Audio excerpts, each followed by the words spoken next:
Miranda Devine, who's been on top of the Hunter Biden story since day one. Miranda, embedded political bias in the government. Is that what we're looking at? Well, yes, it seems pretty clear. It's an enormous step to send FBI agents to raid the home of a former president and a likely presidential candidate in 2024. And so far, the warrant is sealed. The DOJ, the FBI, are not being transparent about this at all. They've leaked to the New York Times that this is about the Presidential Records Act, which, as you say, I mean, Hillary Clinton is just one famous person who defied that. So no FBI raids for her, no FBI raids, as you say, for Hunter Biden or Jim Biden. This really, a double standard of justice doesn't even begin to do justice to what we're seeing here.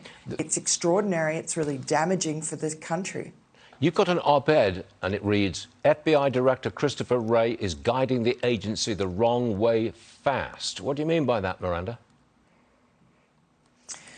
Well, Christopher Wray came before the Senate Judiciary Committee on Thursday, and there were some really crucial questions to do with national security, to do with the conduct of the FBI. For instance, they're burying a couple of agents burying the Hunter Biden derogatory material in October of 2020, pretending that it was Russian disinformation, closing any investigation.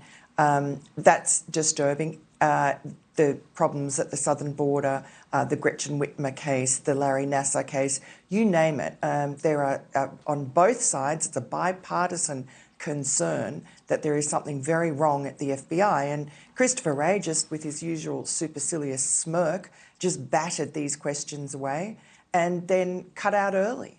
He left at 1:30 p.m. saying that he had an urgent, some sort of urgent meeting that he had to get to on a plane.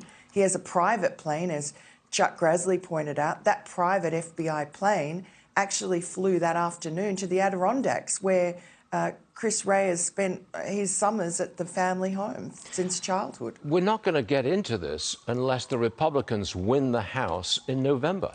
Because if the Democrats continue to run the House, and the Senate maybe, then you've got a situation where you can't penetrate, you can't get through, you can't find out what happened.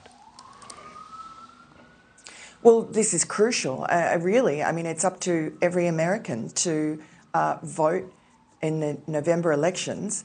And if they want this dark, deep state action to stop, if they want the FBI to stop acting as the personal Gestapo of Joe Biden, they need to vote the Republicans to take over the House and the Senate.